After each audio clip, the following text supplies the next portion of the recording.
If this win taught me one thing, it's that we're not even in the same league compared to the Carolina Hurricanes. What's going on, everybody? Welcome back to the recap reaction for Game 25 out of 82 for the Winnipeg Jets 2021-2022 NHL season, where they fall by a score of 4-2 to the Carolina Hurricanes, in which was a very entertaining game, but also a very disappointing game. And not because the Jets played an entirely poor game, but just because of elements of it, I guess I would say, because there's a lot of things I liked in this game. And before we get too far into this game, I actually have to talk about the pregame. So as I didn't have time to make a video about this before because it happened when I was at work, and then when I got home I was just tired, didn't have the time to get a good video out, even though it would have been short before the game started. And that was that Riley Nash has been claimed by the Tampa Bay Lightning. Well, he was waived, and then now he has been claimed. And yeah, Riley Nash is no longer Winnipeg Jets. So Riley Nash, it was nice having you on the Jets. Can't say that I'm going to miss you because I barely noticed you were there, but you seemed like a good guy, nice guy in the locker room, and you were a decent penalty killer for us, right? So thanks for the time in Winnipeg, and I wish you the best with those 2 times defending Stanley Cup champions over down in Florida. And the other thing we have to talk about is that Neil Pionk was suspended 2 games for his role in 2 days ago with the Maple Leafs game and him hitting Sandin, that knee-on-knee that was... I don't even want to really talk about it because with all the Spezza stuff, I'll have another video for all that maybe eventually. I don't even know. I just don't want to get into it. But either way, he was suspended 2 games, but then because of the Spezza hit to his head, he is actually in concussion protocol. So even though he's a 2-game suspension, he's not traveling with his team on the West Coast road trip coming up, where they will face the Seattle Kraken on Thursday and then the Vancouver Canucks on Friday in that back-to-back. And yeah, that's basically it. Nathan Beaulieu was in. Stanley moved up to the second line, and holy crap, Stanley and Dillon, not a good pairing. We'll get to that. But yeah, enough of that pregame mumbo-jumbo, and let's get into this first period, because the Jets kind of had one of the worst starts to a game they've had all season long. And ladies and gentlemen, we've seen some bad starts to a game. Slavin scores his first of the season to make it 1-0, 30 seconds into the game. And it was a good goal, but also not really, because the Jets had an ample amount of opportunities to get that puck out. And again, Brendan Dillon and Logan Stanley started this game off poor, and they finished it poor. They never got any better. If anything, they got worse. Logan Stanley, we'll get into him, even though he had a good game last game and has a good presence, and I like the guy. You can't play him on his offside, and he's a third pairing defenseman right now, and I think this game proved it. But yeah, 1-0 early on, and then you can just really see that the Jets started this game playing lazy and slow, because Carolina was off to a hot start. They were flying, out-skating them, winning every puck battle, and it was like that for a large part of the game, but the Jets eventually would be able to pick up their pace of play and kind of pick it up a little bit and kick that into gear, if you would, and play at a higher speed, closer to what Carolina was at, but they weren't even on the same level for that first period. That first period was just bad. Like I said, Dillon and Stanley were awful. They did not have a very, very good game out there.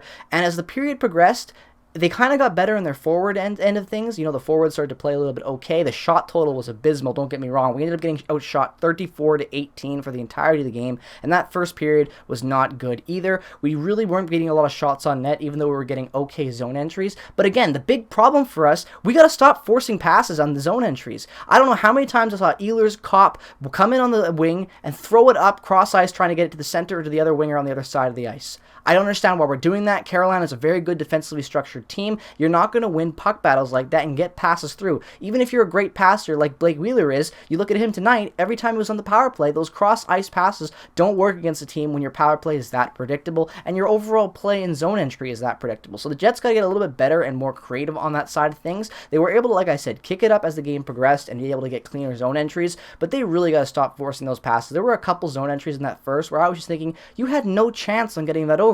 You just caused a turnover for nothing. We had an offensive opportunity, and you immediately gave it back because you wanted to make a fancy highlight reel pass. I don't understand why we're doing that, and that needs to change. But yeah, I did not like that. The first power play of the game was crap. You know, surprise, surprise. We were 1 for 5 on the night, and that one of those being a 5-minute major, and we were abysmal on it and got booed, well deserved. But yeah, a terrible night for the power play, and a terrible night for the penalty kill as well.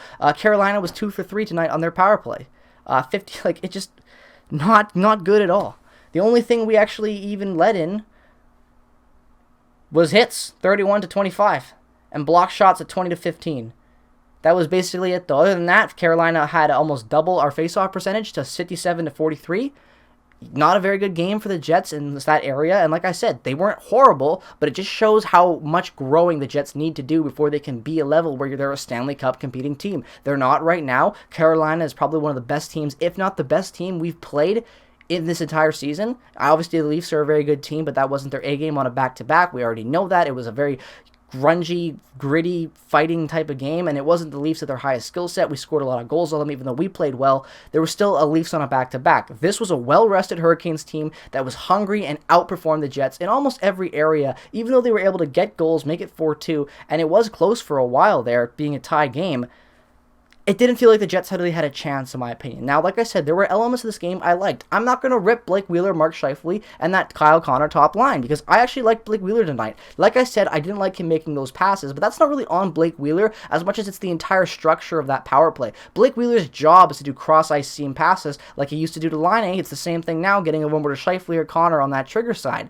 And I just don't think that's a smart way to structure every single power play. It's ineffective. It proved tonight how ineffective it is against a really good top-of-the-tier league penalty kill, and we gotta change that identity up, because like I said, the Jets have so much skill. We know the Jets have so much skill. What all of this comes back to is player usage. If the Jets want to elevate themselves and get to that next level, they gotta stop sending out the same crap, the stuff we know doesn't work, and try to change it up and find something where you can motivate and just really integrate all the skill that you have within the offense and defense. We know the defense can play offensively. We've seen it throughout the entire season. We went from being one of the worst teams for defenseman points to being in the top 10, I believe. And there's a reason for that. We have guys that can make plays on the back end, even with Pionk gone. Schmidt made a fantastic play in that second period over to Nikolai Ehlers on a 2-on-1 with Paul Stastny. Paul Stastny feeds it over for the first goal of the game, and it was a beautiful goal. But again, Nate Schmidt made a really good heads-up play on a 4-on-4 power play, penalty kill, whatever you want to call those. I just call them 4-on-4s. Nonetheless, he made a great play off of it.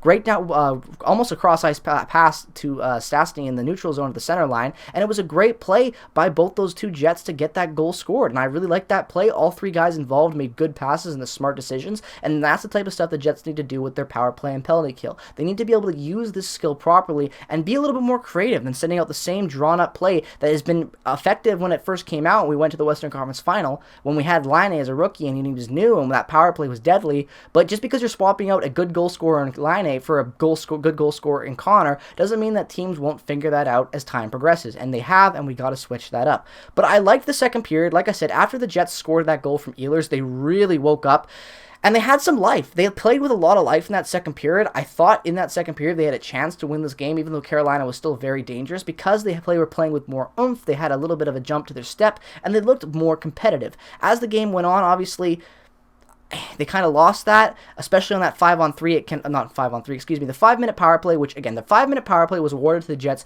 because you had Ian Cole come in with a really bad knee-on-knee hit. We just saw one the other night and another one tonight. Thank God Mark Scheifele was okay. Really big knee-on-knee collision in the Jets' defensive end. Scheifele gets up, plays on the power play, looks okay. Looks like there's no damage there, so we're very, very lucky we got away from that. But yeah, he'll be suspended for probably at least 2 games, considering Neil Pionk was for more of an accidental knee-on-knee and a situational knee-on-knee compared to one where he really didn't have to make that play the way he did. Ian Cole isn't a dirty player. He just made a really dumb heads-up play that didn't work in his favor, and it bit the Carolina Hurricanes in the butt a little bit in that sense of them going on a 5-minute penalty kill, but they were able to kill it off, and kill it off in glorious fashion. The Jets were abysmal on that penalty kill. The arena had boos raining down on them, well deserved. You gotta be able to generate something when you're in a game where you can still win. It's only 4-2 with a 5-minute power play in your favor, and you can't get anything, and I know Carolina's penalty kill is good, so I'm gonna take that with a grain of salt, but you gotta at least generate something. They had 2 shots in 5 minutes. That's not good enough at any level at the NHL, unless you're a team trying to tank for a top draft pick. But other than that, the Jets played a game where they saw some jumps to their step when they needed to have it, but unfortunately in the long run there were too many holes in their game to compete with a team this polished in Carolina, and they ended up losing by a score of 4-2 in a game that I think, in reality, was closer than it should have been. Connor Hellebuyck made some immaculate saves tonight. Freddie Anderson as well made an amazing rob in the third period on PLD. And it was just one of those games where, yeah, Hellebuyck was left out to dry for a lot of it. The penalty kill sucked. The power play sucked. 5-on-5 we were okay at times. But we just made too many little mistakes. Our power play and special teams all around just got to be better to win a game like this against a top-tier team. And that's what it comes down to. We lost because we just weren't as good as the Hurricanes were in this game. And I know that sounds, a little bit like an oxymoron because, you lost because you weren't good enough. But the Jets didn't play necessarily a terrible game. They just had all those prevalent holes we've seen throughout the season be more prevalent to a team that is dominant and took advantage of those holes. But yeah, I thought that there were some positives, obviously. I thought that Svech kind of had an okay game. First time the Svech brothers have went against themselves in the NHL. Mom and dad were in for them, so congrats to the Svechnikov family. I can only imagine how rewarding and happy of a moment that must be for the parents and family. You'd love to see that happen. And yeah, I thought that Pierre-Luc Dubois had a great goal. That in between the leg goal from Wheeler on for the second of the game was dirty. I loved it. He's our team leader in power play goals for a reason. Dubois is having an amazing season. He's got 13 goals in the season now. He's been incredible, and I can't wait to see where else he's going to go this season. And I wonder if maybe he gets Team Canada. Maybe he makes it as a sub or as a fourth line guy. Because if you're asking me right now, and I've said this in the podcast, I'd take PLD over Scheifele right now. I think PLD's had a phenomenal season. His two-way game has been almost immaculate, and I really want to see where he's going to grow and hope that we can sign him to a pretty nice contract that is team-friendly and also player-friendly with some term on it as well. But let me know your thoughts down in the comment section below. If you're a Carolina fan, what did you think of that hit?